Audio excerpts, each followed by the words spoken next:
that we need to decriminalize public nudity. Because when we criminalize it, it disproportionately affects people like children who do expose themselves in public. If you've never masturbated in school, if you've never dropped your hands in public as a child, are you really living? Being reactive and being like, oh, well, kids shouldn't have any access to porn.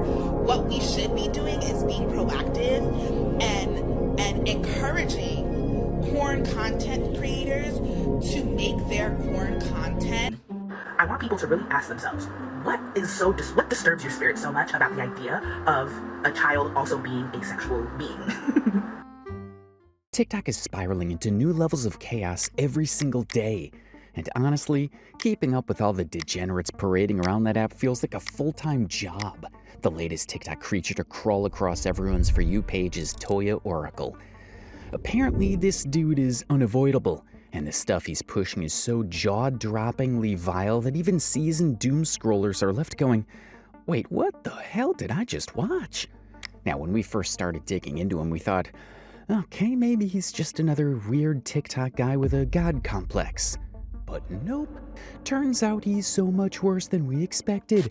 And if you haven't had the misfortune of stumbling across his content, let us break it down for you real quick, before your brain goes into paralysis from the sheer absurdity of his ideology. First off, one of his main talking points is something he calls child liberation. Sounds innocent enough, right? Like maybe he's talking about better schools or child safety. Wrong. What he actually means is that kids should have access to pornography. Yeah, he genuinely argues that children should watch porn to learn about sex. And he doesn't stop there. He openly encouraged adult content creators to make porn specifically for kids. Now blocked. And also they're a light-skinned person. Like, that's not a loss at all. It's clearing out the trash. Commented that, you know, while they think that children should have access to education, they shouldn't have access to. How do you think they're going to get that sexual education if they do not have access to material? They need to know what a looks like and what a does. They need to know what a looks like and what a does. They need to know what genitalia looks like. They need to know what, like, the proper methods to engage in intercourse, which means that they're going to have to be looking at what the fuck you mean. And of course, like, it could be supervised. So we can talk about, you know, giving children access to and it being supervised, right? But y'all are... But wait, Toya doesn't just stop at being morally repulsive. He's also mastered the art of weaponizing social justice language. He throws out heavy labels: oppressor, ableist, racist, colonizer, colorist, transphobe, like they're casual nicknames. And trust us, you're gonna hear those words a lot in this video, because every time Toya is criticized, he hides behind them like a shield. He positions himself as the most oppressed person alive, and insists the world owes him reparations for existing. And while he claims to fight for marginalized people, the moment anyone in his own community calls him out, suddenly they're abusers, rapists, and transphobes. It's like watching someone set fire to their own soapbox mid-speech. Violent. Arianju should be very lucky that I let them walk away alive. How about that? How about that? Because again, y'all look at people like me, at dark-skinned, fat, trans-disabled people, and think that you can get away with what you're doing. You see us as... His name has been buzzing all over social media lately, so we had no choice but to investigate. In this video, we're gonna pull apart Toya Oracle's story piece by piece and figure out whether he really is the scammer and predator people say he is. So who is Toya Oracle? Well, there's not much solid information about his real life, which only makes him more mysterious and frankly more suspicious. Some claim his real name might be Toya Abdara, although nothing's been verified. Another thing we do know is that he's 31 years old and lives somewhere in the Dominican Republic. He's also mentioned being a parent, which raises even more questions considering the type of content he puts out. In one of his own videos, he even flexed having a bachelor's degree in African American Studies and Sociology, along with a master's in teaching. Now, on paper, that sounds impressive. Someone who's educated, worldly, and maybe even qualified to speak on cultural or social issues. But once you dive into his actual rhetoric, you realize that degrees don't exactly translate into wisdom. Gosh, what's their obsession with children? I'm a childhood educator. It's like asking a mortician, oh my God, what's your obsession with dead bodies? Toya identifies as non-binary and transgender, and has also spoken openly about living with disabilities. On TikTok, he builds his online presence around what he calls being multi-marginalized, meaning he's black, trans, disabled, and non-binary all at the same time. And let's make something clear, we're not bothered by that. The problem comes in when those identities are used as a constant shield, a get-out-of-jail-free card for any and all behavior, no matter how damaging. So yeah, like I said several years ago, I'm coming for everything that I deserve, everything that is owed to me. As a victim and survivor of genocide, money, land, taking back control over the resources that were stolen from me and my people. You better watch out, you better not cry. Type. I'm telling you why. Victims of genocide are coming to town. We're collecting reparations. We're taking back our land. We're kicking out colonizers and taking down the man. You better watch out. You better not cry. You better not shout. I'm telling you why. Victims of genocide are coming to town. How about that? With Toya, what we see is that he leans on his identity to deflect all criticism, framing himself as the ultimate victim of oppression whenever people challenge his ideas or call out his behavior. In his world, any disagreement automatically equals bigotry. I just want to highlight a post that was made by one of these white supremacists where they say that they will put a belt to my ass, aka a whooping. Whoopings or whippings are the legacy of plantation slavery, of chattel slavery. So again, I want you to notice the language that they are using to harass, target, and abuse me. It is white supremacist language. These people have threatened me with incarceration. And here's where it gets darker. His content isn't just about spouting wild takes or ranting about social justice. He veers into deeply concerning territory, predatory rhetoric, sexualizing children, manipulating people for money, and exploiting the very communities he claims to represent. These aren't harmless hot takes for clout. They're genuinely dangerous ideologies that make people uncomfortable for all the right reasons. Yet the moment anyone dares to question him or hold him accountable, he immediately flips the script, attacking critics online, throwing around accusations, and portraying himself as yet another casualty of a hateful society. It's an endless cycle of provocation, backlash, and self-victimization. I'd rather be the angry black person than a doormat like some of you Negroes. Right now, his main TikTok account, Sounds from Jinin 2, sits at around 12,000 followers. That might not sound huge compared to some influencers, but his previous account had far more traction before it was banned. Thankfully, the internet has receipts. Many of his past videos and interactions have been saved and circulated by people who are deeply disturbed by his rhetoric. The evidence is out there, and it paints a very clear picture of what kind of person Toya Oracle really is. So let's dive into the first delightful little trait that makes Toya Oracle, well, Toya Oracle. His obsession with scamming and manipulating people for money. And when we say obsession, I mean this guy has turned begging into a full-time personality trait. Forget a 9-to-5, forget building a career, forget even trying. Toya proudly brags about lounging around all day, doing absolutely nothing productive, and somehow convincing people to bankroll his laziness. Now, asking for help when you genuinely need it is fine. People do that all the time. But Toya doesn't ask, he demands. With him, it's not, hey, could you support me? It's, you owe me. Why?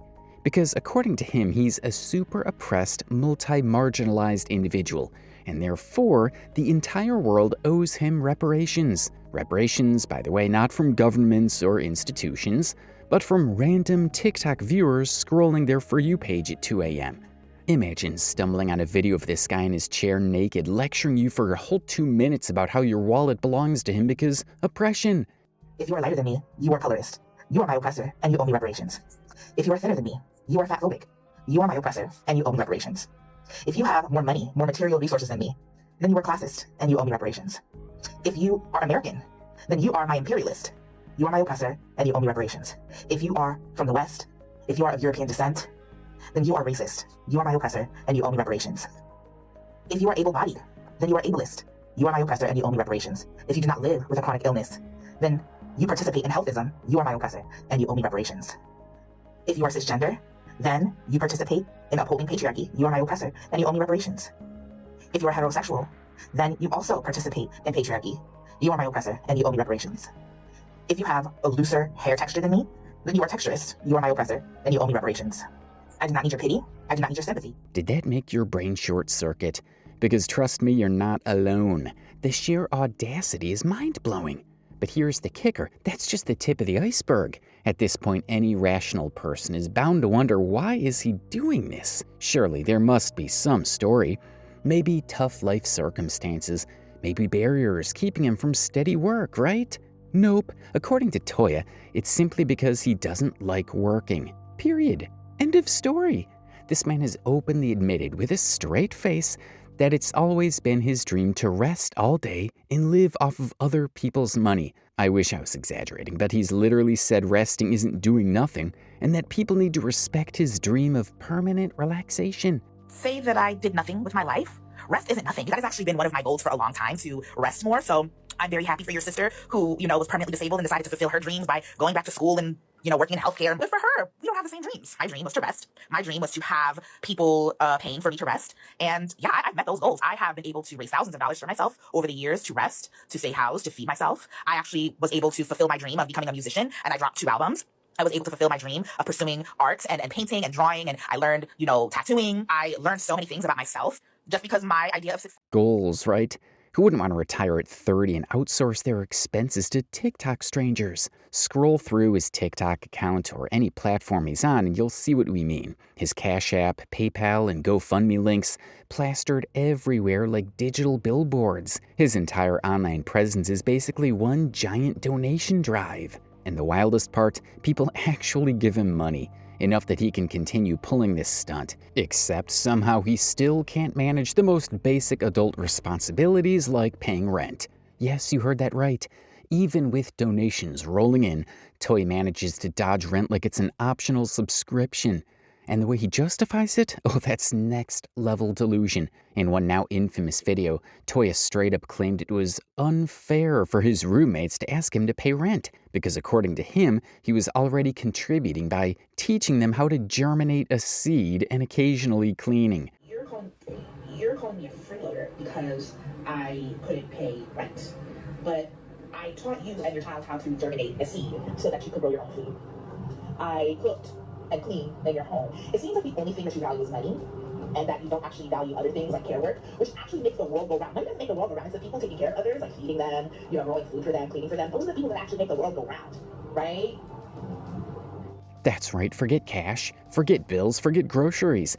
His roommates were apparently supposed to accept a free gardening lesson as legal tender. I don't know about you, but if my landlord showed up and said, "Don't worry, I planted basil in the windowsill," I'd probably be on the street by nightfall. And that's Toya Oracle in a nutshell. A man who expects the world to carry his lazy behind simply because he identifies as black and non-binary, as if that alone absolves him from any responsibility. And if you dare disagree, if you so much as suggest he should, pay his rent like a normal adult, congratulations, you're automatically labeled a hateful bigot who only cares about money. Now here's a little plot twist in the Toya Oracle saga. Believe it or not, he actually used to have a real job. Yes, Toya wasn't always the professional TikTok beggar he is today. Before COVID hit, he worked as a school teacher. Imagine him in a classroom with actual kids. According to Toya, he either quit or was fired because he clashed with a few parents over his beliefs. And honestly, knowing what we know about him now, that checks out. We've all watched his content, and you've probably already figured out how wild and problematic his ideas are. If he were bringing even half of this nonsense into a classroom, then it's not exactly hard to imagine parents saying, "Yeah, no thanks." So in this one rare case, we'll take Toya's word for it. He probably did get fired for pushing his ideology where it didn't belong. But here's the kicker. Losing that job could have just been a setback, right? People lose jobs all the time. The normal response would have been to, look for another one. Keep the beliefs private, pay your bills, move on. But Toya, oh no, instead of bouncing back, he went full internet prophet. He decided his new career would be hopping online, peddling his bizarre worldview, and demanding strangers fund his lifestyle. And if that wasn't unhinged enough, there's one video where he actually claimed he was being genocide. Yes, genocide. Because he didn't have a job, because people didn't like him, because he kept moving around. In his mind, that equates to mass extermination. You can't make this up. I don't have to imagine what genocide is because I'm experiencing it. People have asked me, why should we send you money? You're not experiencing genocide. What happens when a person is continuously being displaced? And every time they're displaced, their conditions get worse and worse and worse? What happens when every time a person is displaced and moved to a new location, somebody in that location is threatening to kill them, and so that they have to leave and then go to another place? At this point, it feels like Toya swallowed a social justice dictionary whole and is now just vomiting buzzwords everywhere. Don't support him, you're a bigot. Question his actions, you're a transphobe. Refuse to associate with him because he's toxic? Congratulations, you're genociding him.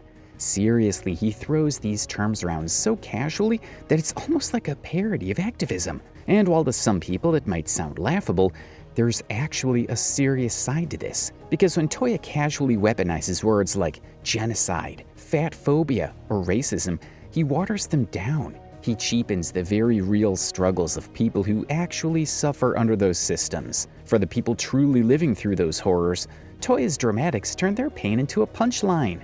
And that's disgusting. But let's move on to another one of his greatest hits, community care.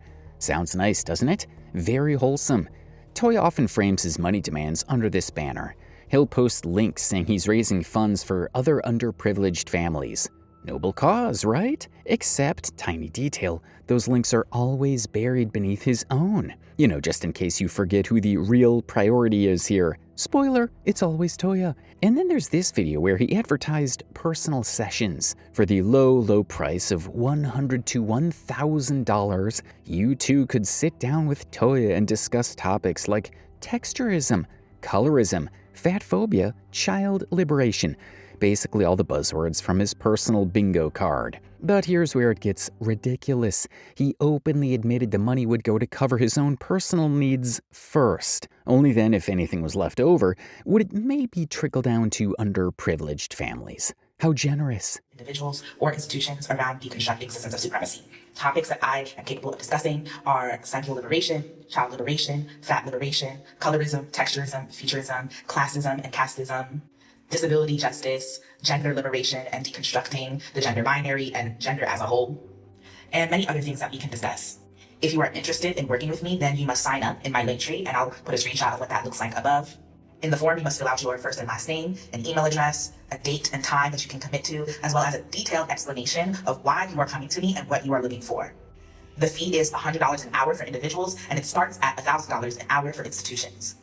This money will go to take care of myself and my basic needs, and whatever is left will be redistributed to 2 families that are also from the global south. One is a Haitian woman and refugee living in the Dominican Republic. The other is a Congolese girl and her family. He's literally at the top of his own imaginary hierarchy, calling himself the most marginalized person alive. And then everyone else gets whatever crumbs are left. For someone constantly preaching community care, Toya sure seems to believe the community exists solely to take care of him. This is why so many people accuse him of having a full-blown victim complex. In his mind, nobody has ever been more wronged by society than he. Now let's talk about Toya Oracle's other favorite buzzword, supremacist. At this point, anyone who even breathes in his direction the wrong way is apparently a card-carrying supremacist. And we're not exaggerating here. A few weeks ago, Toya dropped a video where he rattled off this long, unhinged list of groups he considered supremacist. Ready for it?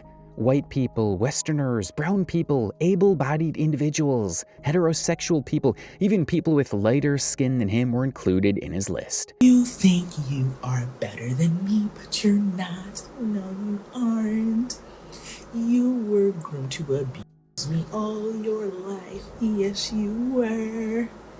You know nothing about community care. No, you don't. You know nothing about keeping people safe. No, you don't. If you took the time to shut your mouth just for once and listen to someone further marginalized. Maybe you could be a better person if you really try. But you still need to let go of that supremacist mindset. Yes, you do. Basically, if you're not a carbon copy of Toya Oracle himself, congrats, you're a supremacist. This really shows just how deep into his own delusional bubble he's fallen. He genuinely seems to believe that only people who look, act, and think exactly like him are oppressed. Everyone else is instantly labeled as an oppressor. For instance, he once called someone a supremacist simply because they threatened to discipline him with a belt. I just want to highlight a post that was made by one of these white supremacists where they say that they will put a belt to my ass, aka a whooping. Whoopings or whippings are the legacy of plantation slavery, of chattel slavery. So again, I want you to notice the language that they are using to harass, target, and abuse me. It is white supremacist language. These people have threatened me with incarceration. Like, really? That's not systemic oppression, Toya. That's just trolling. And if you can't tell the difference, that's your problem. Not everything is about your race, gender identity, or body type. Sometimes people dislike you because you're just insufferable. His personality alone can drive people away. No social justice dictionary needed. In nearly every other call-out video, Toya ramps up the dramatics. Abuser, anti-black, fat-phobic, you name it. The words have practically lost meaning in his hands. We watched one clip where he accused someone of being anti-black simply because they didn't want to use his music in their project. Surprise, surprise, I have another individual that I need to call out for excluding me from community resources. Anusha, they are a Black disabled artist, a cisgender woman. I submitted my music to the Passion Project, which they run, in order to share my music on radio and so that people can support my craft. And I just received this email that due to the smear campaigns that have been run about me, they will not be putting my music on the Passion Project radio. So this is another person that I suggest people divest from because it's very clear that this person is invested in perpetuating anti-Black ableism, transphobia, white supremacy. Am I surprised? No, because this person is in community with a bunch of people that have harmed and abused me and have spread this smear campaign, but I am disappointed. At this point, it feels like Toya has swung so far left that he's circled back around and fallen completely off the map. Even people on the left don't claim him because his antics make them look bad. And honestly, who could blame them? He's managed to take serious, valid social issues and turn them into a personal brand of rage bait nonsense. What makes it all worse is Toya's constant granting chant of me, me, me. Watch his videos long enough and you'll notice it too. It's always about his pain, his struggles, his needs, his victimhood. He's practically built a whole identity around being oppressed. And while yes, oppression is very real for many people, Toya has weaponized it to the point of parody. Take, for example, one of the most heartbreaking cases in recent trans history, the murder of Sam Norquist. Toya basically hijacked this tragedy to talk about himself. He posted multiple stories comparing his own struggles to Sam's murder like it were the same thing. That's not just tone deaf, that's disgusting. And here's the kicker.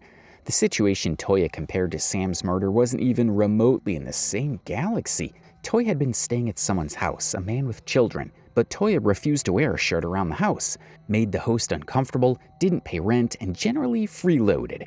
When the homeowner finally confronted him, Toya spun the story into a sob fest. Suddenly he was the victim, sexualized, starved, and abused. That's the kind of mental gymnastics Toya does on a daily basis. He's vile, manipulative, and disgustingly quick to center every tragedy, every issue, every cause around himself. He behaves like a professional rage baiter, saying the most shocking, offensive things he can think of online, then flipping the script and painting himself as the eternal victim. Watch this video to know exactly what we're talking about. We believe Toya has difficulty understanding that people might be moving away from him because of his insufferable personality, not because they secretly hold some oppressive mindset. Instead of reflecting on his own behavior, he convinces himself that the world is against him. He wants people to love him, support him, and show up for him exactly the way he demands. And when they don't, he lashes out. We know there are multiple instances where his roommate simply asked him to pay his fair share of the rent, a completely reasonable request, and in return he called them abusers. Not only that, he claims he does not discriminate, but his actions tell a very different story. He's openly labeled people who are lighter skinned than him, thinner than him, or even just healthier than him as supremacists and oppressors. Seriously, what's he even talking about? See how he completely flips the narrative? In his mind, being homeless isn't the result of his own choices, it's somehow everyone else's fault.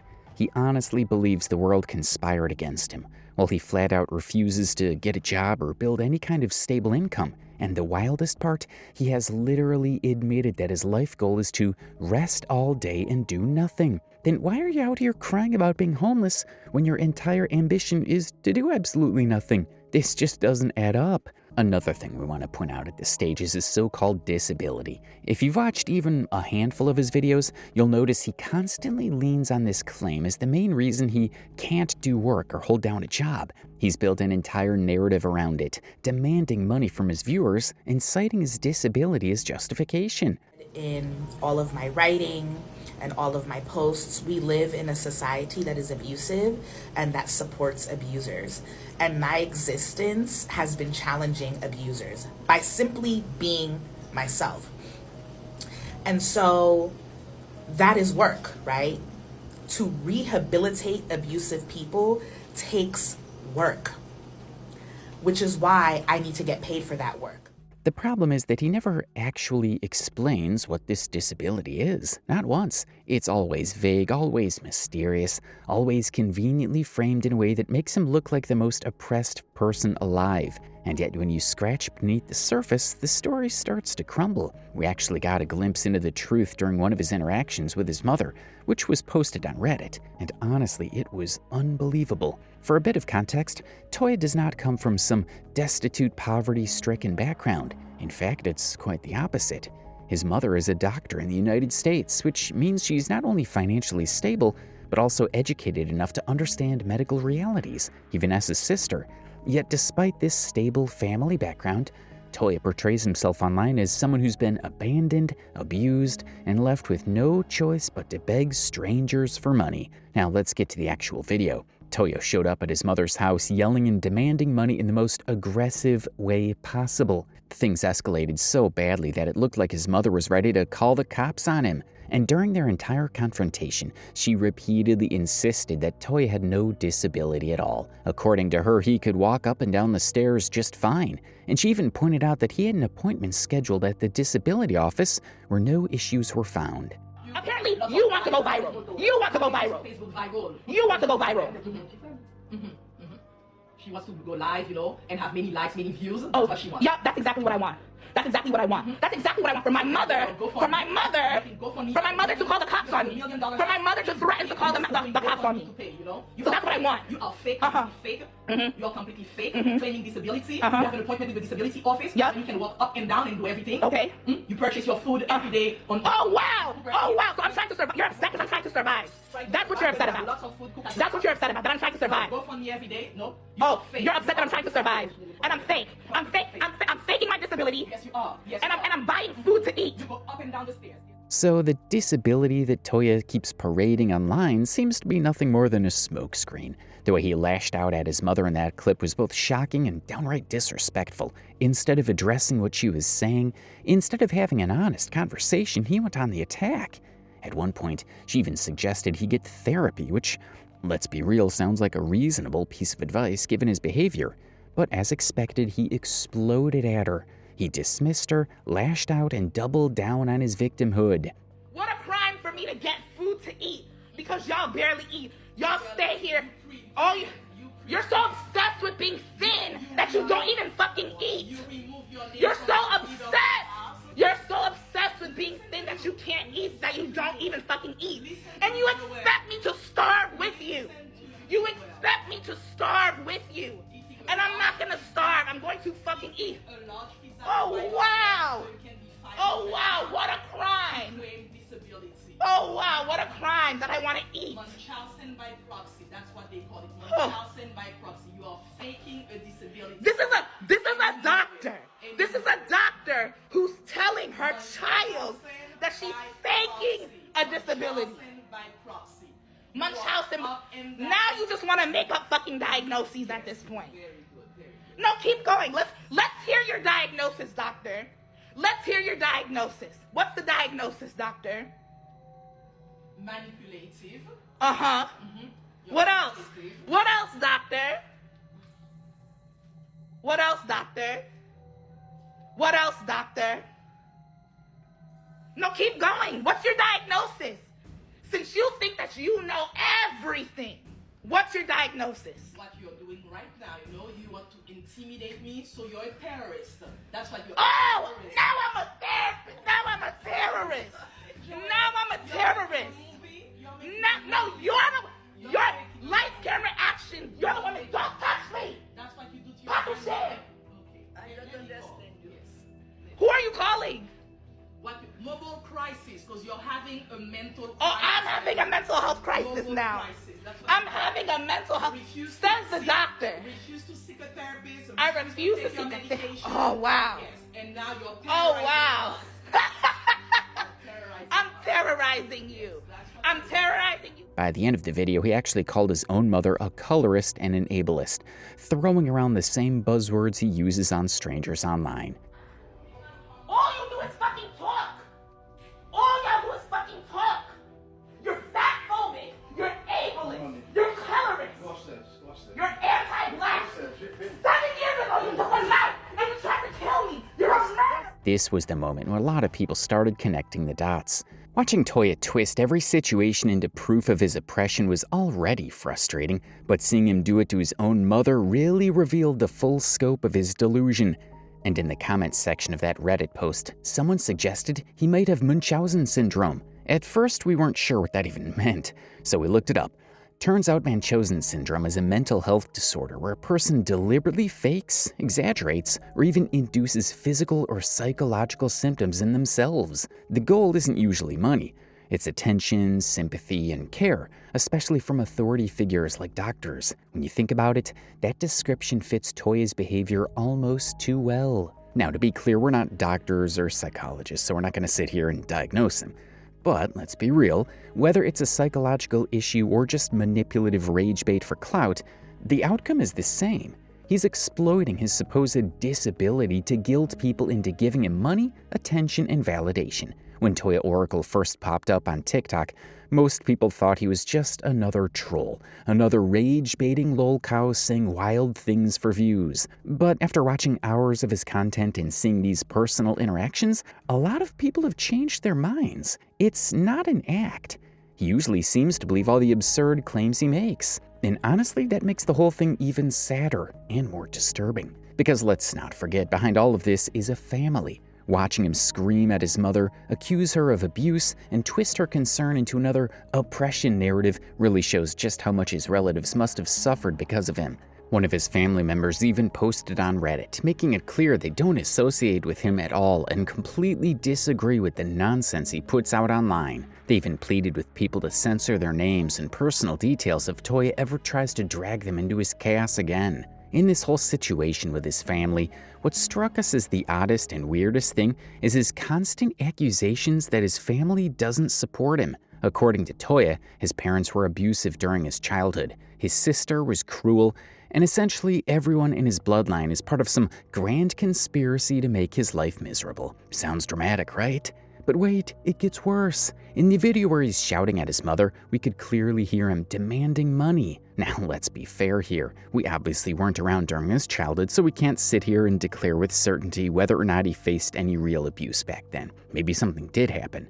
Maybe there were moments of injustice or pain. But one thing we know for sure is that Toya has a completely distorted idea of what abuse actually means. And that, honestly, is putting it mildly. Take one of his most recent videos, for example. In this gem, he actually claimed that meanness and abuse are two entirely different categories. According to him, telling his sister she should have aborted her child doesn't count as emotional abuse.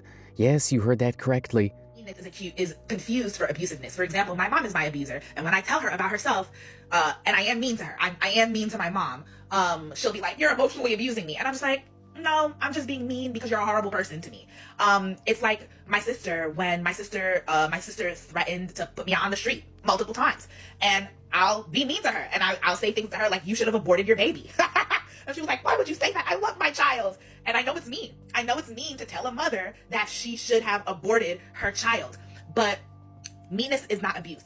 He thinks saying one of the most vile, cruel things imaginable to your own sister is just meanness. But when someone dares to ask him for his share of the rent, suddenly that's abuse. It took us a while to process that statement because, really, how does someone even rationalize that in their head? After watching this nonsense, we can't help but feel skeptical about every dramatic tale of childhood neglect and abuse he's been spewing online. If his definition of abuse is this warped, how much of what he said can actually be trusted? And here's where things get even more ridiculous. Despite claiming that his family has cut off all contact with him and blocked him, Toya himself admitted in one of his own videos that they still pay him monthly reparations. Leaving my relatives and then blocking me, oh, I made sure that they heard my fucking mouth.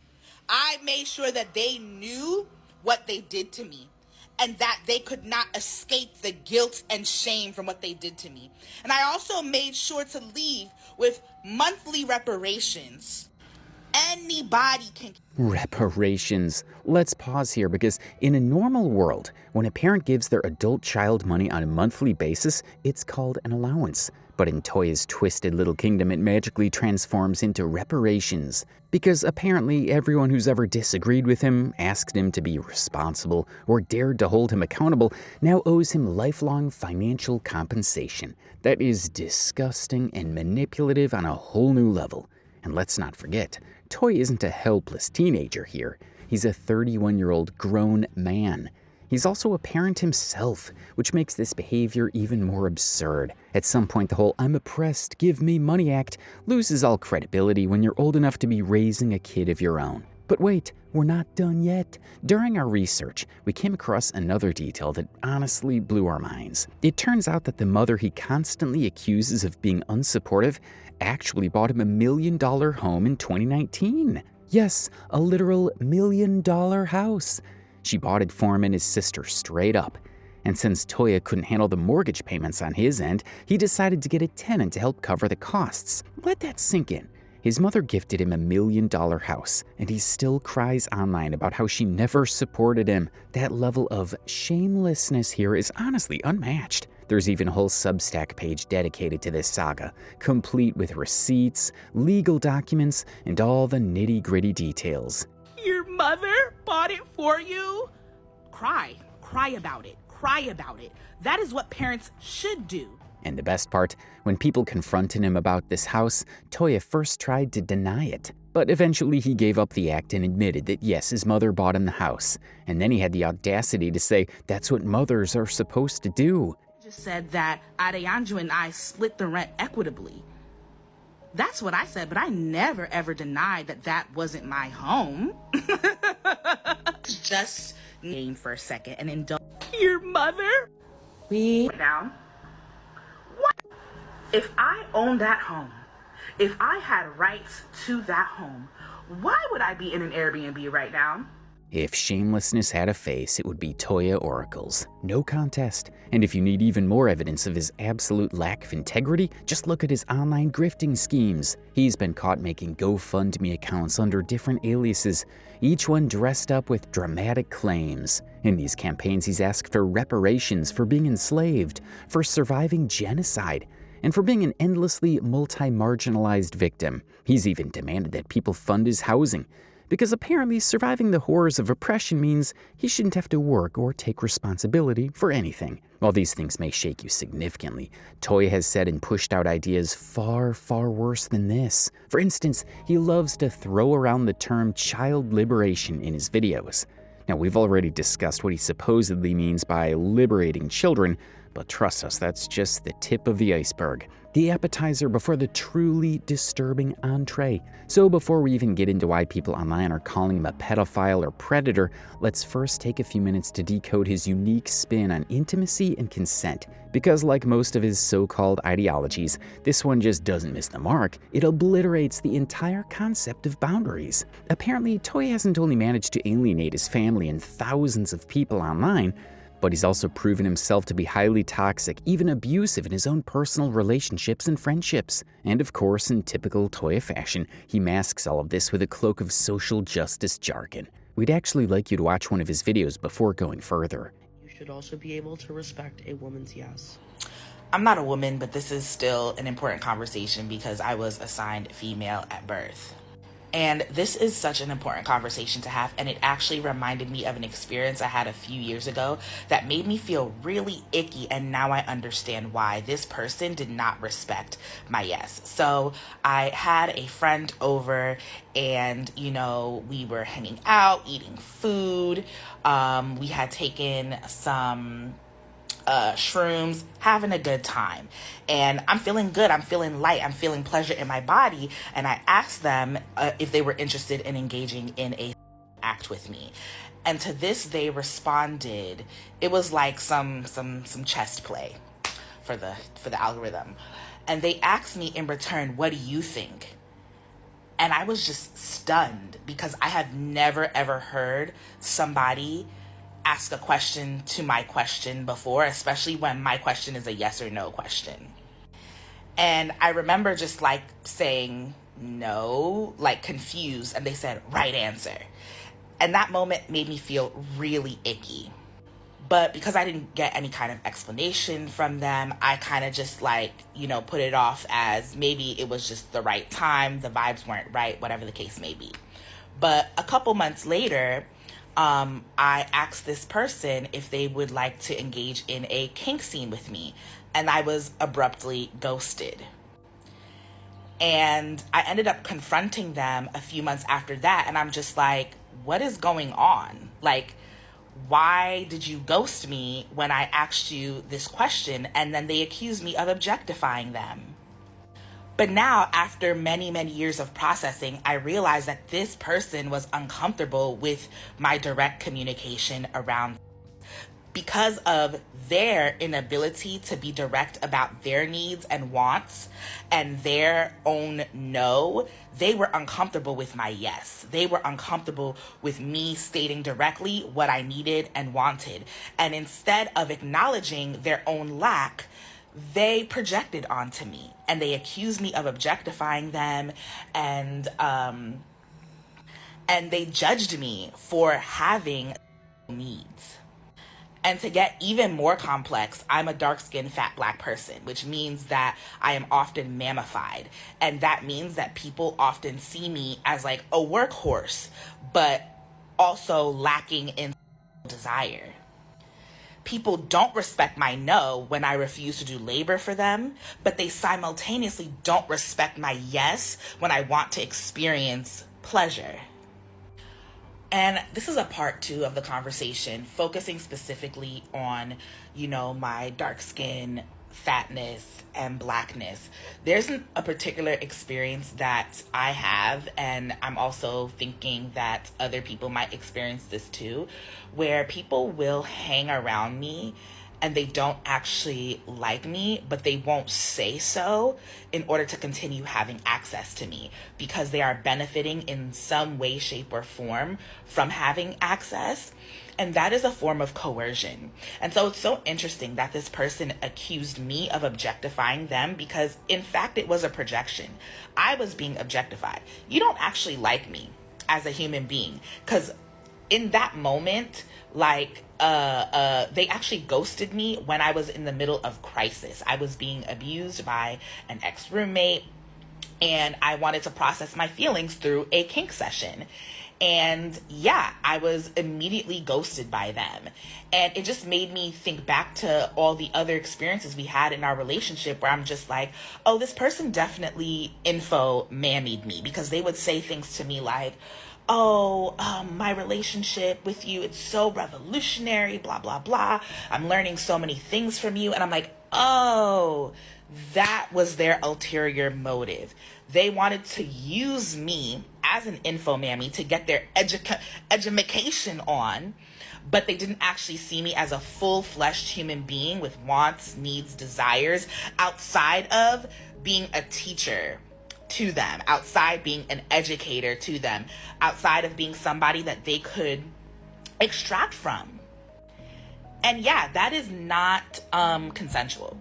That is not consensual. I did not consent to being an info mammy. I consented to being a friend to you, to experiencing pleasure and having pleasurable experiences with you. I consented to being able to come to you to express my emotions and for emotional support. But it seems like I can't do anything outside of being an educator. How is that not objectification? It seems like once I stepped outside of the role of being the info mammy, all hell broke loose. If you didn't understand a single word of what he just said, don't worry, you're not uneducated or unenlightened. You're just sane. To understand Toya's garbage takes, you'd have to completely unlearn basic morality, throw away everything you know about consent, and enter his deranged woke bubble where predators are saints and rejection is oppression. In this particular clip, Toya is literally implying that just because someone rejected his advances, they were somehow judging him for having desires as a black person, and because of that, he felt his yes was not respected. At this point, it's very hard for us to understand, since when does someone saying no to you equal oppression? Since when does someone respecting someone else's boundaries count as an attack against your identity? The mental gymnastics required to even process that claim are Olympic level. What's even worse is that Toya proudly admitted that he asked someone for they said no, and then a few moments later, he went right back and asked again. Like, sir, do you not understand what no means? It's not maybe later. It's not circle back in a few months. It's no. End of story. The fact that he thought this was a perfectly fine example to share online tells us all we need to know about his warped perception of consent. If this whole scenario sounds absurd, creepy, and downright dangerous, brace yourself, because what comes next makes this look almost mild. For months now, TikTok accounts dedicated to archiving Toya's nonsense have been pushing hard to get him banned, and it's not because of his scamming or his endless victimhood routine. It's because of accusations of pedophilic behavior. There's even a petition floating around demanding his permanent deplatforming. Thankfully, the last time we checked, his most recent TikTok account, SoundsFromEngine2, with over 11,000 followers, had been officially banned. But the question remains, what exactly triggered such an uproar? Well, it seems to have started when someone on TikTok came forward claiming Toya was once their roommate. According to this person, Toya not only abused them, but also made their 3 young kids deeply uncomfortable. The roommate alleged that Toya would walk around their house half naked, shirtless to be exact, despite knowing there were kids present. And this wasn't a one-off slip, this was a repeated pattern. Now, most of us would hear such accusations and pause, maybe even show a shred of humility. But Toya, oh no. Instead of acknowledging the seriousness of what was being said, he doubled down. He lashed out at the roommate using the same tired vocabulary of oppression and hyper.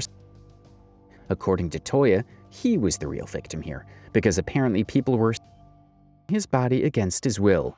A recent housing situation a few months ago where I was just walking around, with my top hats out, being free in my body, and then the person accused me of indecent exposure around their children. You are having about me.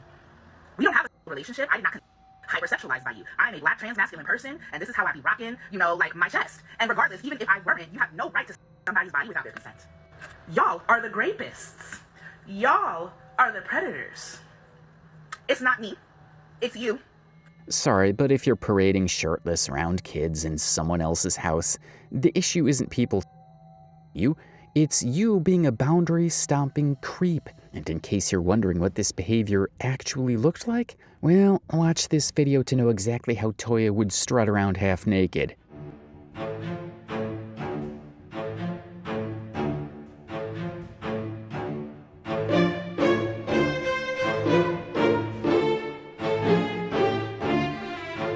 You gotta be wondering why he insists on not wearing a shirt. Well, his explanation is simple. He thinks colonization forced black people to wear clothes on the upper body, and by ditching shirts, he's reclaiming his pre-colonial identity.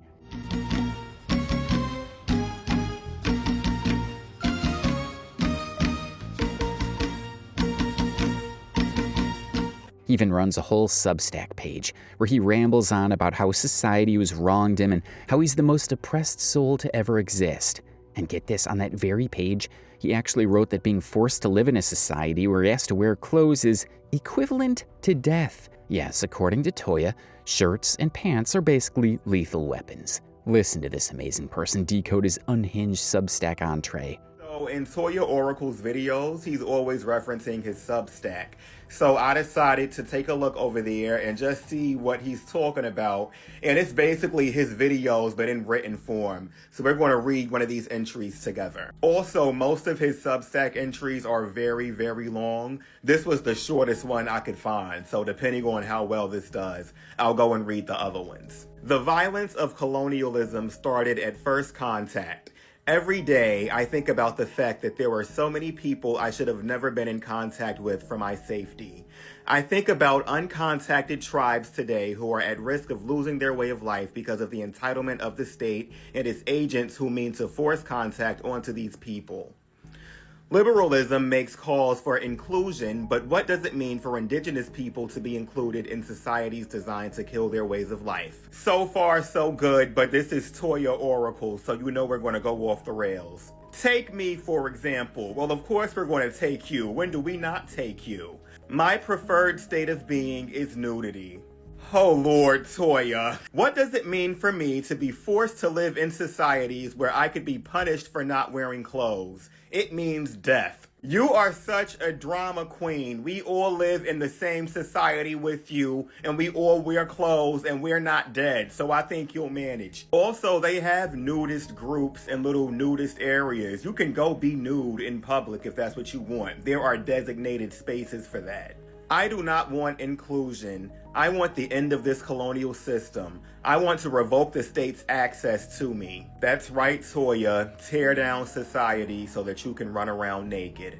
I am slowly but surely working towards going off grid and underground. No, you not, because if you go off the grid, you won't have internet access. And if you don't have internet access, you can't make these dumbass blog posts and those horrible videos and get all this attention and all this rage bait and all these clicks and all these views. Toya, you do this for attention. You don't get attention when you go off the grid. But I have to carefully balance my survival as I transition from modernity to an indigenous way of life, as well as taking stock of my resources. I don't think an indigenous way of life would work for Toya because Toya would have to work. An indigenous way of life means no GoFundMes, no Venmos, no PayPals, no Cash Apps, no Apple Pays. You eat what you earn, and you just so disabled and oppressed that you just can't earn anything. So an indigenous way of life would be very harmful to you. What makes this whole argument laughable is that pre-colonial societies weren't exactly running around shirtless 24/7. They had tops, robes, tunics, actual clothes. So Toya trying to pass off his refusal to wear a shirt as some radical anti-colonial statement is just pure comedy. What's even more absurd is the fact that he argued that this person's own children also didn't wear shirts around the house. And because he was the blackest person in the house, he was unfairly accused of indecent exposure. These people were incapable of coexisting with someone that was different from them. Not harmful, just different. To the point that Tay accused me of trying to hurt their children because I walked around the house without a shirt on. Mind you, 2 of their children did the same thing, but because I was the darkest person in the house, it was a problem because they were...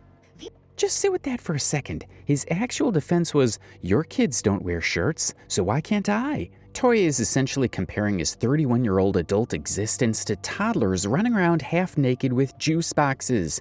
In his mind, babies staying naked sometimes means he, a grown man, is completely justified in doing the same. From this point on, Toya's online presence didn't just decline, it plummeted straight into the abyss. His content took a very disturbing turn as he started bringing children into his arguments with alarming frequency. And these weren't just passing mentions. No, these were fully fleshed out, twisted hot takes about kids, consent, and... Coming from anyone, this would be disgusting, but coming from someone who's claimed to be both a parent and a teacher, it's beyond offensive. It's appalling. The first video that made us want to throw up was one where Toya claimed he watched before the age of 12, and that his younger sister was the one who first showed it to him. Instead of acknowledging the obvious trauma in that situation, he spun it into an argument that kids should not be discouraged from watching.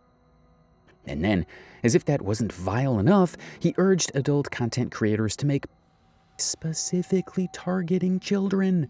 Sister is actually the one that showed me my first video, and she was a year younger than me. So she was 11. And I was 12. So we were both minors when we got exposed to. And instead of being reactive and being like, oh, well, kids shouldn't have any access to, what we should be doing is being proactive and encouraging content creators to make their content more accessible to young people who will be accessing that anyway. Like, personally, I think that you are not that great of a content creator if you are not doing this. It's an aspect of child liberation. Like, That's absolutely vile coming from a parent. And of course, he didn't stop there. In other videos, Toya went out of his way to defend these grotesque statements. He clearly stated that he advocates for children consuming content because, in his warped view, it's important for their education. According to him, kids need this kind of awareness and education. He even had the audacity to suggest that parents should sit down with their children and allow them to watch under supervision. one of my mutuals who is now blocked, and also they're a light-skinned person, like, that's not a loss at all. It's clearing out the trash. Commented that, you know, while they think that children should have access to education, they shouldn't have access to. How do you think they're going to get that education if they do not have access to material? They need to know what a vagina looks like and what a vagina does. They need to know what a penis looks like and what a penis does. They need to know what genitalia looks like. They need to know what, like, the proper methods to engage in intercourse, which means that they're gonna have to be looking at the fuck you mean. And of course, like, it could be supervised, so we can talk about, you know, giving children access to and it being supervised. What is he talking about? Seriously. Sometimes we wonder if he's actually being serious or just rage baiting to keep people talking about him. Because in no way a sane, educated person would say stuff like that. And yet he doesn't just say them once and move on. He repeats them over and over, like he's trying to convince himself as much as anyone else. In fact, he's built an entire mini brand around this disgusting ideology. He's gone on and on across his social media about the supposed benefits of children watching. He's even labeled parents who forbid it as oppressors, dictators, and abusers. According to him, if you don't let your kid experiment with, you're basically running a dictatorship. At one point even said his inner child is furious at society for this so-called oppression. Struggling with is how people talk about child liberation, but then treat children like second-class citizens, then treat children like objects, then treat children like unconscious beings who can't make decisions for themselves. What about I found, and my sister showed it to me, and the other kids at our middle school were showing it to each other, are people not understanding? This just proves to me that y'all don't think children are people who think for themselves. And let me speak from my inner child, because y'all are pissing off my inner child. I can think for myself, okay? When I was accessing this content, I was in tune with my body.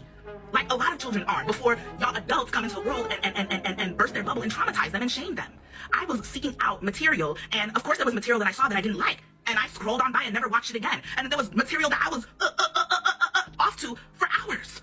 Like, what is y'all problem? Here's y'all problem. Y'all are so disconnected from your own inner children that y'all forgot what it was like. Y'all forgot what it was like to want to experience pleasure and joy. And for the adults in your life to squash that because they thought that they knew more than you. That they thought that... Does he even hear himself when he talks? Because to the rest of the world, he makes zero sense. What he calls woke liberation sounds a whole lot more like dangerous nonsense wrapped in pseudo-intellectual jargon. The only thing he's managed to achieve is disgusting people with his warped sense of morality. In another particularly ridiculous video, Toya compared children watching to kids watching Tom and Jerry. Yes, the cartoon where a cat and mouse whack each other with frying pans. According to Toya, because that cartoon has violent themes and parents still let kids watch it, then logically they should allow kids to watch too. Yeah, I did find material that I didn't like. I did find material that was violent, and I scrolled on by. Because going back to my original point, children are conscious beings who make choices for themselves every single day. Yeah, and when I saw something that I didn't like, I scrolled, and I never ever looked up that thing again. Yeah, and also, why do y'all have so much energy for material, but y'all don't keep the same energy for all other forms of media? Have y'all seen Tom and Jerry? Have y'all seen some of these cartoons and how violent and abusive they are? Like, I've seen Tom and Jerry cartoons where there's bombing happening, where there's so much, like, physical violence happening. But y'all aren't making sure that kids aren't having access to that material. I wonder why. I wonder why y'all are putting so much energy on porn and not just talking about all forms of media. It's because you're looking for a scapegoat. Because where does This is the level of logic we're dealing with. What's next, Toya? Should kids watch Saw because Jerry got squashed by an anvil once? One thing we need to highlight about Toya, apart from his endless online begging and harassment sprees, is that he's an OnlyFans creator. He mentioned this fact more than once in his videos, almost like a badge of honor. But here's where it gets truly revolting. Toya has actually claimed that parents who don't let their kids watch good adult content, like the type he produces, are somehow harming the queer, black, and trans community. lead to y'all trying to dismantle the porn industry completely and take away a source of some people's livelihoods? That's where this conversation is going. That's where this conversation is going. Removing porn completely and criminalizing porn and anybody who makes it and anybody who watches it. That's where this conversation is leading, and that's what I want to focus on. I'm tired of having these hypothetical conversations, okay? I'm tired. Oh, what do we do? What do we do if the kids are already having access to it? So what do we do now? We educate them. Okay? Oh my gosh, there's so much negative material out there. Okay, yeah, there is. And we educate them. Educate, educate, educate. Be proactive, not reactive. Because reactivity only leads to perpetuating even more systems of violence. Because guess who is using porn to make money? Predominantly people that look like me. Dark-skinned, fat, black, queer, disabled. Because it's accessible to me. It was accessible. It was an accessible form of pleasure to me as a child, and as an adult, it's an accessible form of making a living for myself, so that I can survive in a world that wasn't built. Take a second to process that. He's genuinely trying to frame keeping children away from as an act of oppression against marginalized communities. Take a second to process that. He's genuinely trying to frame keeping children away from is an act of oppression against marginalized communities. This isn't just disturbing, it's delusional, and it's exactly why so many people are picking up on predatory patterns in his behavior. Even if there aren't a ton of documented receipts of him being directly predatory, his own words and deranged suggestions are more than enough for people to conclude that he's not safe to be around kids. Frankly, they want him gone from social platforms altogether. Once these clips of him started circulating on TikTok like wildfire, the reaction was swift. Viewers weren't buying his twisted logic, and many began openly calling him a pedophile. Petitions, mass reports, and non-stop commentary started flooding in. People weren't just criticizing him, they were uniting to remove him from any space where he could keep pushing this dangerous nonsense.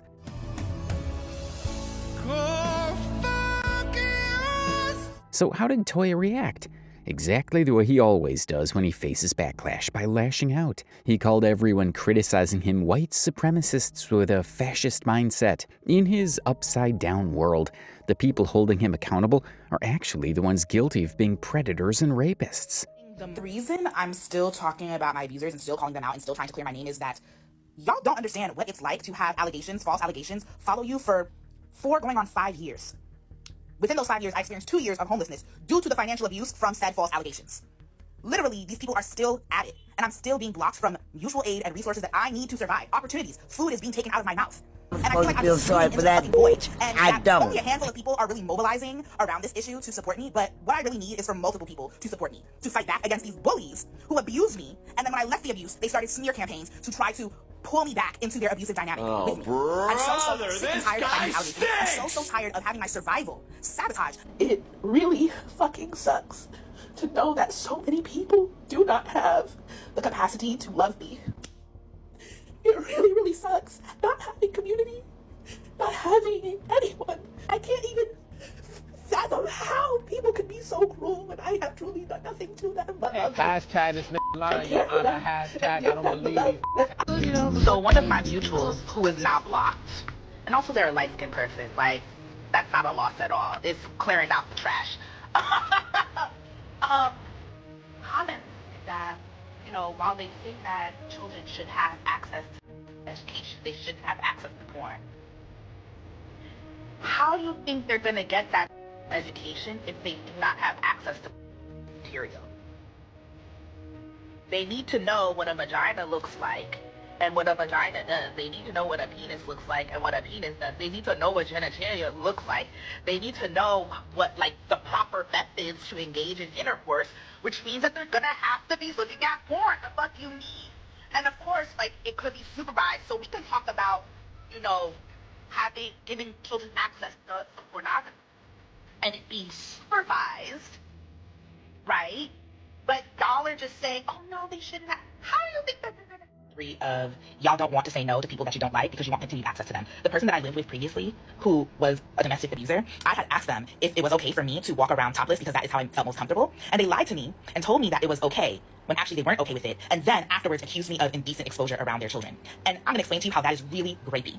When you lie to somebody, okay, to gain access to them, you are coercing them into a relationship with you. Because if they truly felt uncomfortable with me being topless around their children, they should have said that. They said, actually, I'm not okay with it. And then I would have known, oh, that does not align with what I need and want in a housing situation, so I'm going to find another place to live. But they didn't want that. They wanted control. They wanted me to stay so that they could continue to use my labor because I was cooking, I was cleaning, I was also helping out financially.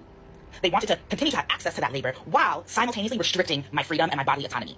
It is just like that video, that podcast video of that man, that cis black man who says that he's willing to do anything to have with a woman, including lying to her and pretending to be somebody that he's not. Now, this person wasn't a cis black man, but they were a black mage, a black person of marginalized gender, and they did the same thing to me. That is patriarchy. If you cannot meet my needs, then you need to tell me that so that I can take my happy ass elsewhere. Otherwise, you are coercing me into a relationship with you for your personal benefit at my expense. So this is a part 3 of Rapist mindset.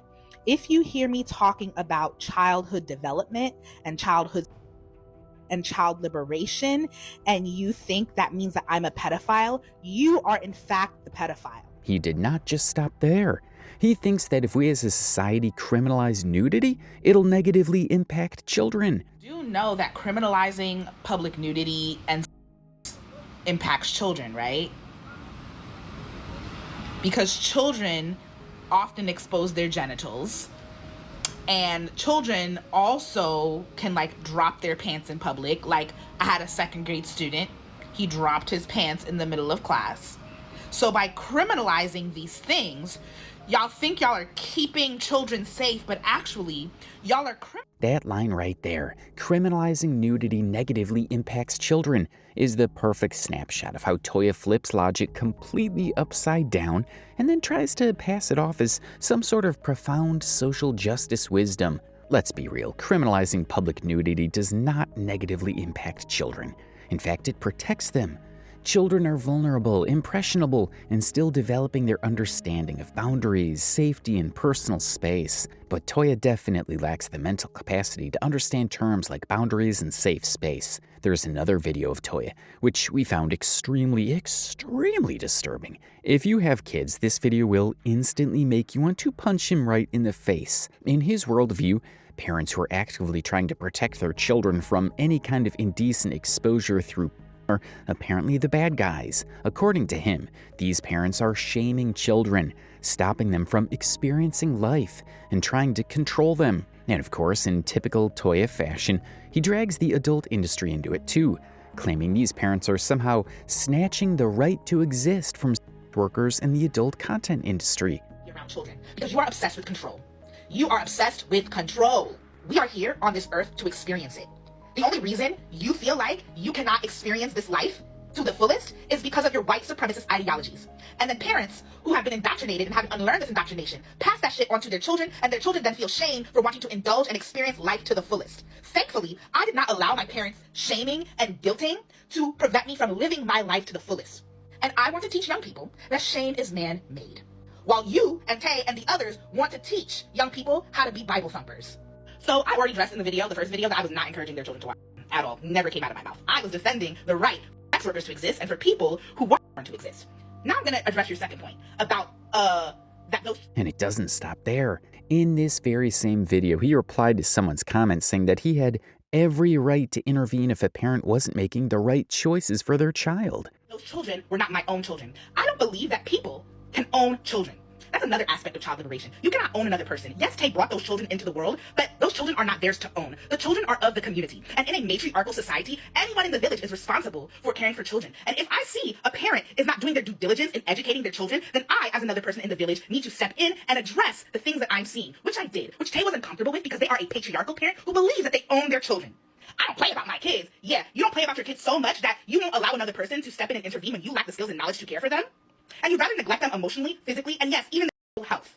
And then you want to cry about the fact that you don't have a village. You know why? Because you're rejecting it. You rejected the village. And even more than that, you tried to kill your village by sticking the cops, the slave catchers, onto them. He actually believes he's wise enough, educated enough, and grounded enough to school people about parenting. Let's be honest, Toya, you don't even have a job.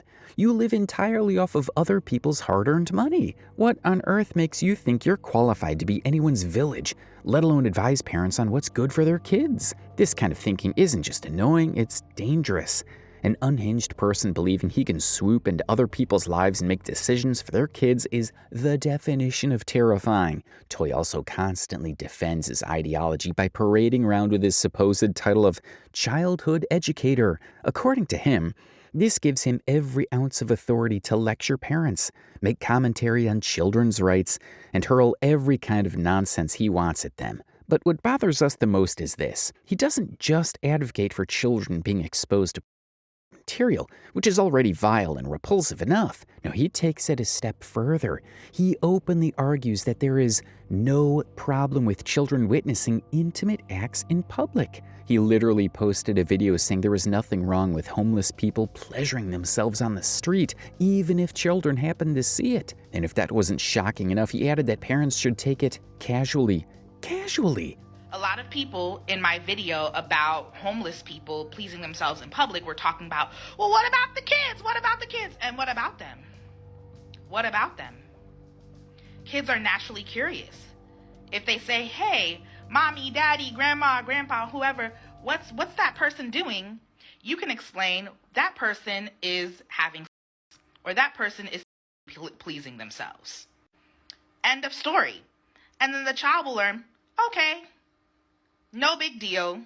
But if you tell them, oh, it's so gross, it's a sin, this, that, and the other, then that child is going to feel shame and fear around seeing what they're seeing. Not only that, he went as far as to compare predatory adults to children. According to Toya, children have no impulse control, which is why they sometimes expose themselves or act out in public. And somehow this same logic can be extended to excuse grown adults doing the same thing. People can control their impulses. They don't have to expose themselves in public. Wrong. Impulse control, believing that everybody has impulse control, is actually ableism. Children, for example, lack impulse control, which is why they often do drop their pants in public or masturbate at school. Do you see how insane that sounds? He's literally putting pedophilic adults in the same category as children who don't even have the mental or emotional capacity to understand their actions. It's not just a weak argument. It's reckless, dangerous, and downright disgusting. At this point, it's beyond clear that this is not just about controversial opinions or rage bait. This is dangerous rhetoric from someone who clearly cannot grasp the basics of child safety and boundaries. And what's nasty about this whole situation is the fact that not everyone is taking Toya for the creep and deranged human being he really is. Shocking, right? You'd think his own words would be enough to make people run in the opposite direction. But no, he actually has influence over certain corners of the queer, trans, and black community. And that's the most unsettling part. Take, for example, this trans person named Seba. He's done a podcast with her where he openly expressed his twisted ideologies about children watching to learn about, along with a handful of other disturbing takes. About talking about these things, like I said before, because I am advocating for my inner child. Something else I wanted to say to the people who have been offering this critique of porn is not educational content is, who taught you how to have sex? Who taught you how to have sex? Because sex is a skill. Just like growing plants is a skill, reading is a skill, having sex is a skill. And a big reason why there's so much violence is because people have not been taught how to have sex. And currently speaking, in the US, do we have places and spaces where youth who are active can learn how to have sex? And I'm not just talking about the bare bones education of, talking about contraceptives, talking about STDs, STIs. I'm talking about how can they learn how to do different acts, right? Yeah, like a more creative part. Right, like how to give oral, how to have vaginal, anal, foreplay. How are young people supposed to learn how to do those things if they have no examples of it? And again, I offer you that can be a space where young people can learn how to perform acts.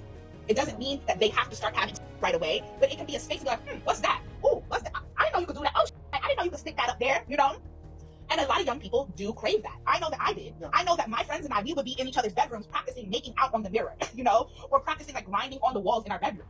Yeah. And so we crave that because kids are naturally curious, so we need resources. We need places and spaces where, and I'm saying we because I'm literally speaking as my inner child right now, Right. We need this content. And yes, not all sex workers need to be creating this content, but there are people that can and do make this content. I'm just gonna plug in Crash Pad series, and I know that they have a subscription, so you have to subscribe in order to watch their videos. But I can potentially see Crash Pad series as being a really good educational material for youth who are interested in being active and learning, the ins and outs of. Because not only does Crash Pad series center, queer and trans people having, but in addition to the scenes, they also offer videos showcasing interviews of the sex workers themselves, talking about how they created the scene together, how the scene came about. And so this is a perfect example of like kind of demystifying as an industry and demystifying itself to be like, well, here's the scene, but this is behind the scenes. This is how we created this. And that I think is very, very educational and could be a really great resource for the youth that are interested in being active. Yeah. So shout out to Crash Pad series. I think that it also contradicts to me. I know Toya has went viral and is now a lot of people's favorite lolcow and is fun to laugh at, but he is also very dangerous to children. This is not rage bait. It's not for engagement. Toya is very serious about what he is saying. Can you see her just sitting there nodding her head at everything he says as if she agrees with every single word coming out of his mouth? The kind of silent agreement that makes you want to shake your head and scream, "Are you even listening to him?" Before we go further into explaining who Seba is and how Toya may be influencing her, let's pause and break down this ridiculous ideology of his. According to Toya, people not knowing about perpetuates violence.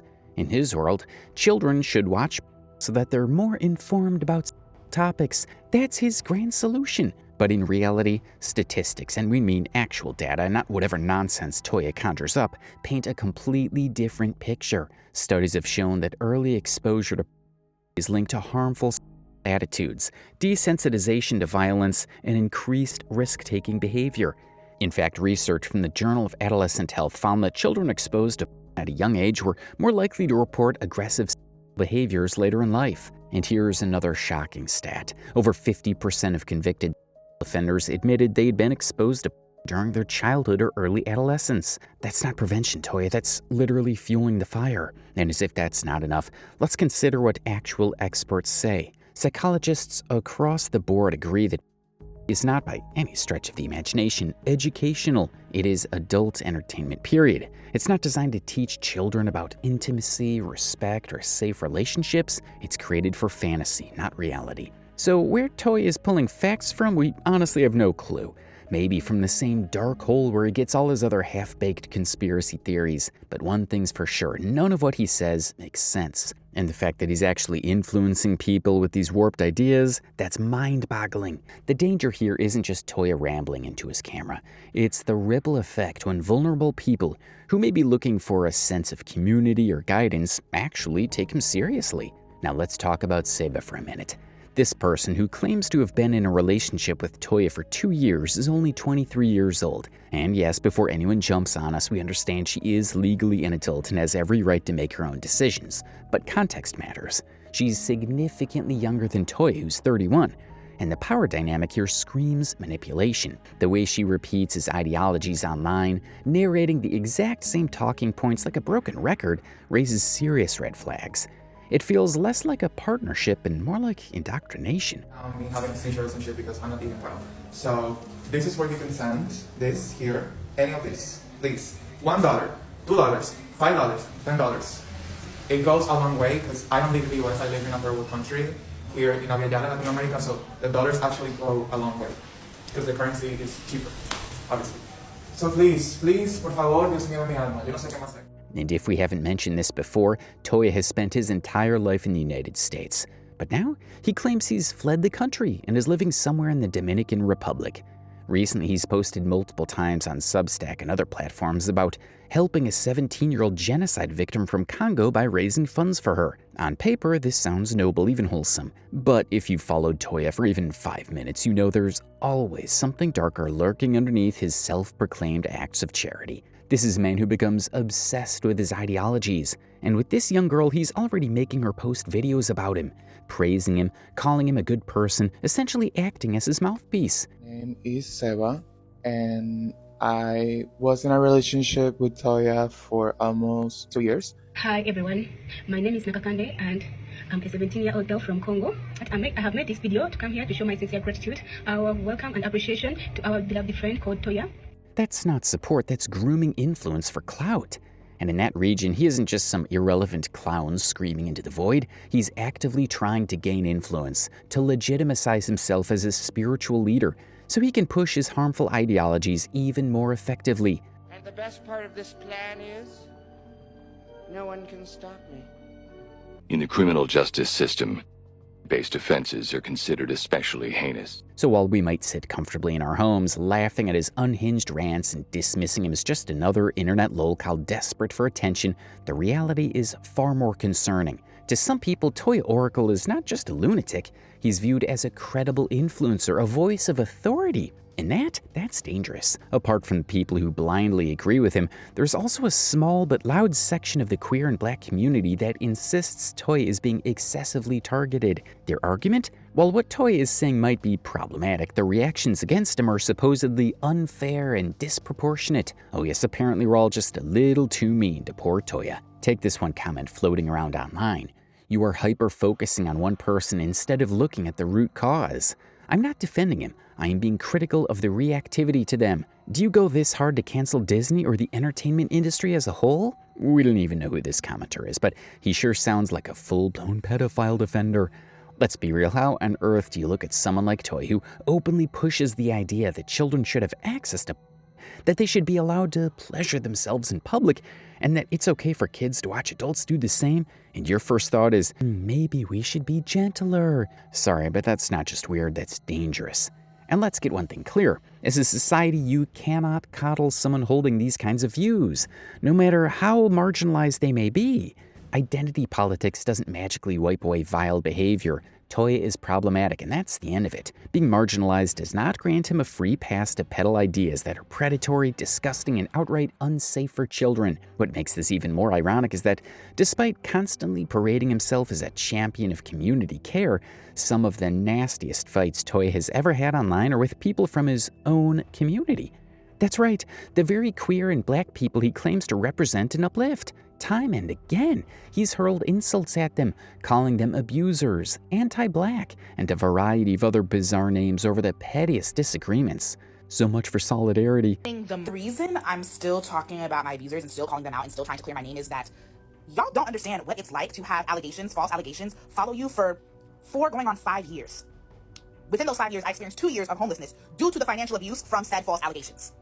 Literally, these people are still at it, and I'm still being blocked from mutual aid and resources that I need to survive. Opportunities, food is being taken out of my mouth. And I feel like I'm just sorry for that, void. And I don't. Only a handful of people are really mobilizing around this issue to support me, but what I really need is for multiple people to support me, to fight back against these bullies who abused me, and then when I left the abuse, they started smear campaigns to try to pull me back into their abusive dynamic with me. I'm so sick and tired of fighting allegations. I'm so tired of having my survival sabotaged. It really fucking sucks to know that so many people do not have the capacity to love me.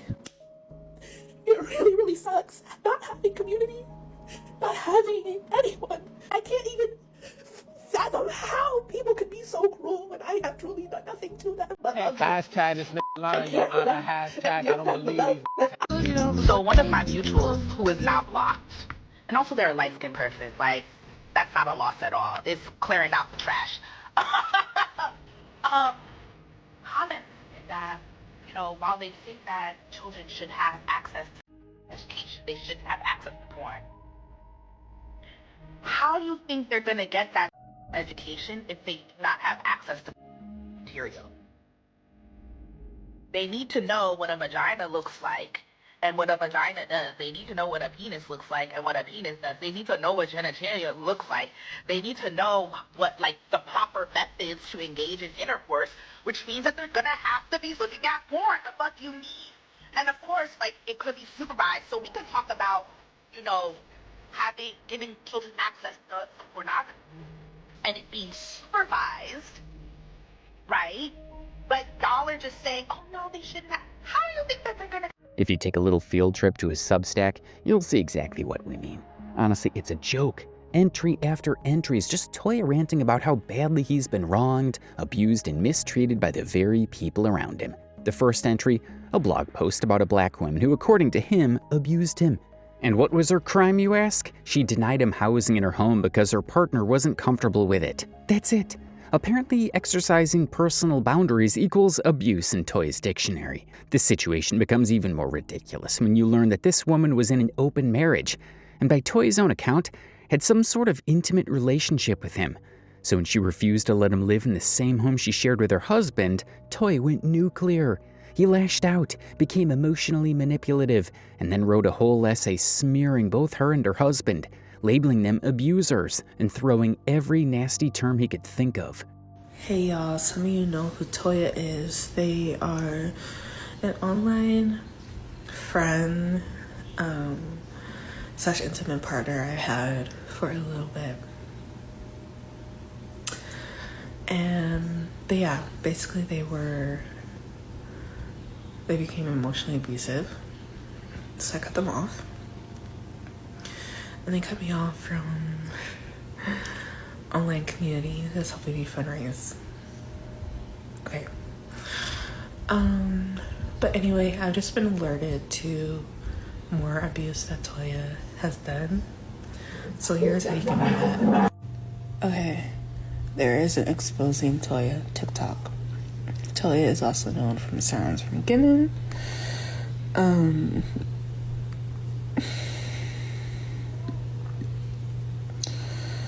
of the videos, Toya is so funny because they have abused so many people. They're guessing who I am, am I Morgan, am I Black as I got, am I Fat Jacket, or have I just seen how terrible a person you are? Go down the long list of people you have abused to figure it out. So yeah, I don't know exactly who this person is, but they know that Toya abused me too, so that's... But of course, that wasn't the only time. Another public fallout happened with Adanayu, one of Toya's former roommates. According to Adanayu, their relationship soured because of Toya's appalling hygiene habits. And to this day, Toya cannot let it go. He still calls Adenoya abusive and anti-black, as if refusing to tolerate his messiness somehow makes someone an oppressor. Like this person unfortunately did. They said that 3 to 4 years ago they fell out with an ex-roommate myself. So in one tweet, I'm your landlord, and then now I'm your ex-roommate, and then the email you sent me, you said that all the things that you said about me being living together as roommates because I was never ever their landlord.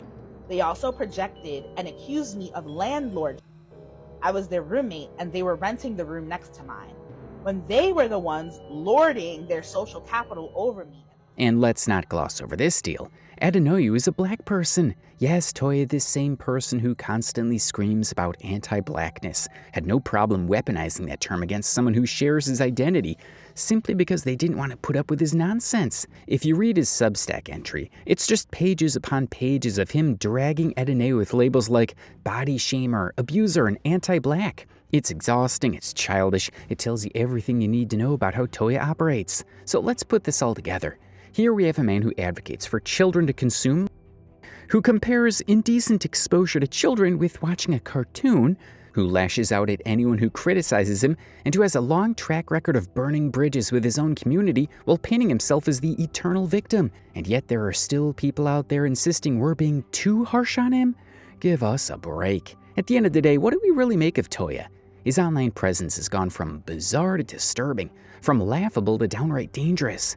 He pushes ideas that are not only offensive, but actively harmful to the society we live in. One of my mutuals who is now blocked, and also they're a light-skinned person, like, that's not a loss at all. It's clearing out the trash. Commented that, you know, while they think that children should have access to education, they shouldn't have access to...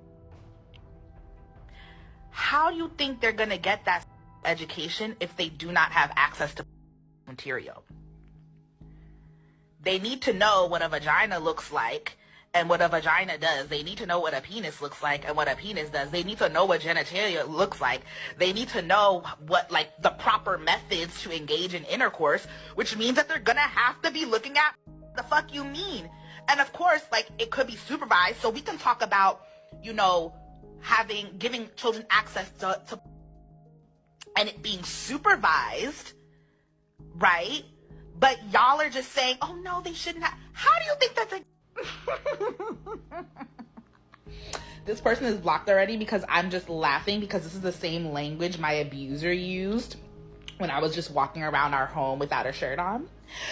And so it became my new performer name, you know, on the hub and on OF. So if y'all want to know where to find me, Indecent Exposure. I'll put the name up here. When you normalize the kind of rhetoric Toya spits out, children watching, parents being called oppressors for setting boundaries, or the idea that public indecency is liberating, you're not helping anyone. You're undermining real issues, confusing vulnerable people, and creating space for genuinely dangerous narratives to spread. Now here's the bigger question. Is Toya doing all of this because he truly believes it, or is this just rage bait content? Does he really think parents protecting their kids are abusers? Or is he deliberately saying the most vile, controversial things just to stay relevant and keep people talking about him? Because let's be real, if this is just a clout-chasing act, then it's one of the ugliest we've ever seen. But if he genuinely believes these things, then that's even scarier. In that case, Toya doesn't just need a platform, he needs help. Professional help. Something in his reasoning, logic, and judgment is clearly off, and continuing down this path is only going to make him more isolated and more dangerous to himself and others. And that's why his actions are so hurtful. They trivialize real abuse, they disrespect real survivors, and they inject harmful ideologies into spaces that should be safe. When someone like Toya gains influence, even if it's small, it chips away at the progress society's made to protect kids, support victims, and build healthier communities. So here's where we leave you. Do you think Toya is serious about his beliefs, or is this just one long performance for attention? Drop your thoughts down in the comments, we'd love to hear them. Don't forget to like this video, subscribe to the channel if you haven't already, and hit that notification bell so you don't miss the next deep dive.